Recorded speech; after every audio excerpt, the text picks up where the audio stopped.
Hello বন্ধুরা, আমি সাগর নীল। আজকে এই ভিডিওতে বেশ কিছু সিনেমা সংক্রান্ত বিষয় আপনাদের সঙ্গে আলোচনা হবে। সবার আগে কথা বলবো মোহিত সুরি পরিচালিত ওয়াইআরএফ এর প্রডিউস করা আপকামিং সিনেমা সাইয়ারা টিজার নিয়ে। এই টিজারটা আমার কিন্তু এক কথায় বললে বেশ ভালো লেগেছে। ডেফিনেটলি এই টিজারটা দেখতে দেখতে বারবার আশিকি 2 এর কথা স্পেশালি মনে পড়ে যাবে, বিশেষ করে যেহেতু একই পরিচালক মোহিত সুরিরই কাজ, যে কারণে আরো বেশি সিমিলারিটিস খুঁজে পাওয়া যাচ্ছে বিভিন্ন শর্টস কিংবা যেরকম পারফরমেন্স অভিনেতা অভিনেত্রীরা দিচ্ছে, যেরকম ক্যারেক্টার এখানে আমরা দেখতে পাচ্ছি।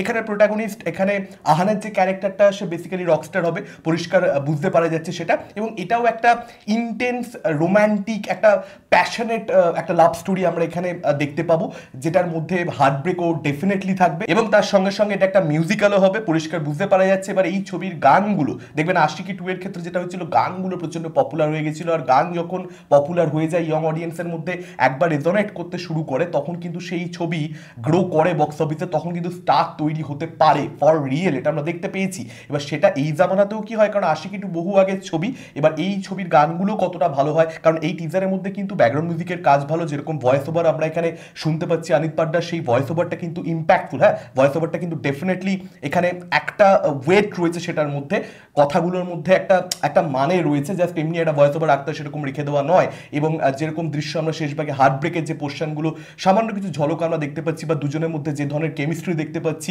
টিজারে একদম শেষভাগে যে গানটা আমরা শুনতে পাচ্ছি, সেই সব কিছু কিন্তু প্রশংসা করার মতন। এবার এই দুজন অভিনেতা অভিনেত্রী তারা প্রচণ্ডই বেশি নতুন, ফ্রেশ, তারা কিরকম কি কাজকর্ম করে সেটা দেখবার মতন একটা ব্যাপার হবে। তাদের পারফরমেন্স কতটা কি ভালো হয়, টিজারে যেটুকু যা দেখতে পাওয়া যাচ্ছে ভালো লাগছে। বা টিজারের মধ্যে বা ট্রেলারের মধ্যে কি হয়, অনেক কিছু ঢেকে দেওয়া যায়, হয়তো ছবিতে অত ভালো পারফরমেন্স নেই, কিন্তু টিজার ট্রেলার কায়দা করে কাটা গেলে তখন সেটাকে লুকিয়ে দেওয়া যায়। তো টিজারটা দেখে এখনই এটা জাজমেন্ট দেওয়া যাবে না যে এই দুজন আসলেই কত ভালো অভিনয় করবে বা করবে না, সেটা সময় বলবে আমাদেরকে। আপাতত টিজারটা বেশ প্রমিসিং লাগছে, মনে হচ্ছে ছবিটা ভালো হবে, লুক অ্যান্ড ফিল ওয়াইজ তো বেশ ভালো। এবার দেখা যাক ছবির গানগুলো কিরকম হয়। ট্রেলার রিলিজ করলে আমরা আরো একটু বেশি আইডিয়া পাবো যে ছবিটা ভালো হবে না খারাপ হবে, সেখানে বোঝা যাবে পরিষ্কারভাবে। আশা করছি গল্পটা সম্পর্কে আরেকটু বেশি ধারণা করা যাবে। টিজারের মধ্যে আমরা সেরকম ভাবে গল্প সম্পর্কে ধারণা করতে পারছি না, জাস্ট একটা ইয়ং ফ্রেশ কাপিল আমরা দেখতে পাচ্ছি, একটা একটা প্রেম আমরা এখানে দেখতে পাচ্ছি, যেটা ইয়ং অডিয়েন্সের সঙ্গে কিন্তু রেজোনেট করে যেতে পারে। আমি বারবার বলছি এই ছবিটা কিন্তু খুব একটা হালকা আমি নিতে পারছি না টিজারটা দেখবার পরবর্তীতে।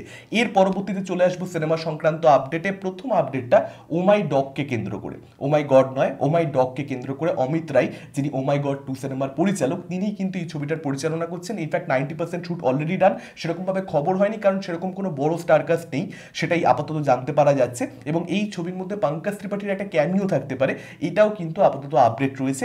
বাচ্চাদেরকে নিয়ে এবং কুকুরকে নিয়ে, তাদেরকে নিয়ে এই ছবিটা হতে চলেছে।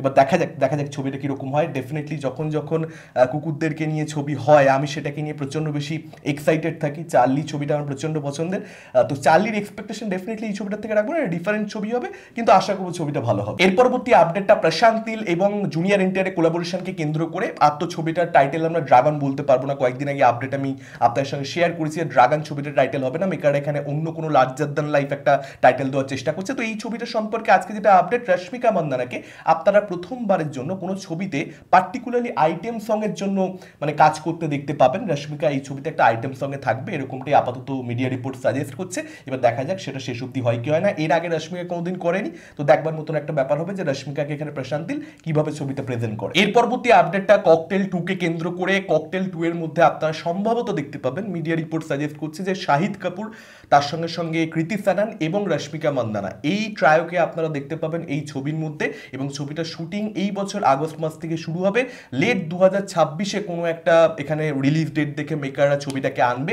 এবার সেটা এক্স্যাক্টলি কি ডেট হবে এখন অব্দি সেটাই কেন্দ্র করে কোনো আপডেট নেই, তবে কাস্টিংটা মোটামুটি কনফার্মড এবং অফিসিয়াল অ্যানাউন্সমেন্টও হয়ে যাবে, এরকমটাই আশা করা যাচ্ছে। এর পরবর্তী আপডেটটা আমির খানকে কেন্দ্র করে। ইনফ্যাক্ট দুটো আপডেট রয়েছে আমির খানকে নিয়ে। সিতারে জামিন পার, যে ছবিটার ওটিটি রাইটসের জন্য নেটফ্লিক্স প্রাথমিকভাবে আমির খানকে 60 থেকে 65 কোটি এই রেঞ্জে অফার করেছিল, তারা কিন্তু এখন 130 কোটি টাকা অফার করছে। রাতারাতি এই পরিবর্তনটা এসেছে, ডবল হয়ে গেছে প্রায় ওটিটি রাইটসের ভ্যালুটা, সেরকমটাই এখন জানতে পারা যাচ্ছে। এটা আমির খানের যে স্ট্র্যাটেজি, সেই ইউটিউবে ডিরেক্টলি রেন্টে রিলিজ করে দেবে, সেটার জন্যই হয়েছে, এরকমটা সবাই অনুমান করছে। এবার দেখা যাক শেষ অব্দি নেটফ্লিক্সের সঙ্গে আমির খানের এই ডিলটা হয় কি হয় না। এর পরবর্তী আপডেটটা আমির খানকে কেন্দ্র করে যেটা রয়েছে, সেটা রাজকুমার হিরানির সঙ্গে তার কোলাবোরেশন। আশা করি আপনারা সকলেই জানেন, আমি প্রিভিয়াসলি আপনার সঙ্গে আপডেট ভিডিওতে শেয়ার করেছিলাম এই খবরটা, যে আমির খান এবং রাজকুমার হিরানি দাদা সাহেব ফালকের বায়োপিক করতে চাইছে, ফাদার অফ ইন্ডিয়ান সিনেমা। এবং সেই বায়োপিকটা করবার পরবর্তীতে PK 2 কে নিয়ে একটা আইডিয়া রাজকুমার হিরানি এবং অভিজাত যোশী রয়েছে, সেরকমটাই কিন্তু আপাতত আপডেট আসছে। PK2 এর কাজ কবে শুরু হবে কি বৃত্তান্ত সেটা জানতে পারা যাচ্ছে না, একবার এই দাদা সাহেব ফালকে বায়োপিকটা হয়ে গেলে তবেই, এরকমটাই আপাতত আপডেট। এবং এই ছবিটাতে রণবীর কাপুরকেও কিন্তু আপনারা দেখতে পেতে পারেন, সেরকমই একটা আইডিয়া এখানে ক্র্যাক করেছে রাজকুমার হিরানি এবং অভিজিৎ যোশী, সেটাই আপডেট। অর্থাৎ এক ছবিতে রণবীর কাপুর এবং আমির খান দুজনকে দেখতে পাওয়া যেতে পারে, সেরকম একটা সম্ভাবনা তৈরি হয়েছে। অ্যাজ অফ নাও প্রচন্ড সিরিয়াসলি এই আপডেটটাকে নেওয়ার কোনো কারণ নেই, কারণ আগে দাদা সাহেব ফালকের বায়োপিকটা হবে, তার পরবর্তীতে PK2 অনেক দেরি রয়েছে। PK2 যদি হয়ও অনেক দেরি রয়েছে, তবে ডেফিনেটলি একটা আইডিয়া এখানে মেকারদের কাছে রয়েছে এবং আমির খানও সেটাতে কনভিন্সড, এটাই আপাতত জানতে পারা যাচ্ছে। আর এটা বলে রাখি আপনাদেরকে, আমির খান 10খানা স্ক্রিপ্টে কাজ করছে, এরকমটাই মিডিয়া রিপোর্টস অ্যাটলিস্ট বলছে, যে রাকেশ ওমপ্রকাশ মেহরা, অনুরাগ বাসু, রাজকুমার হিরানি তো রয়েইছে, তার সঙ্গে সঙ্গে রাজকুমার সন্তোষী রয়েছে, এছাড়া দীনেশ বিজান রয়েছে, এই সমস্ত মানুষদের সঙ্গে কিন্তু কোলাবোরেট করবার প্ল্যানিং এখানে আমির খানের চলছে। এবার দেখা যাক শেষ অবধি কোনটা হয় আর কোনটা হয় না, কারণ আফটার অল অনেক কিছু নিয়ে আলোচনা চলে, সব তো আর হয় না। দেখা যাক শেষ অবধি কোন পরিচালকের সঙ্গে কোলাবোরেশন এখানে আমরা দেখতে পাই আমির খানের। এটা ছিল আজকের ওভারঅল আপডেট ভিডিও। আপনাদের কি মতামত আপডেটগুলোকে কেন্দ্র করে, সাইয়ারা টিজার আপনাদের কিরকম লেগেছে ডেফিনেটলি আপনারা সেটা আমাদের কমেন্ট করে জানাতে পারেন। এই ভিডিওটা ভালো লাগলে লাইক করতে পারেন, শেয়ার করতে পারেন, আমাদের চ্যানেল নতুন হলে চ্যানেলটাকে অবশ্যই সাবস্ক্রাইব করতে পারেন। আজকের মতন টাটা, চোখ রাখুন পরবর্তী ভিডিওতে।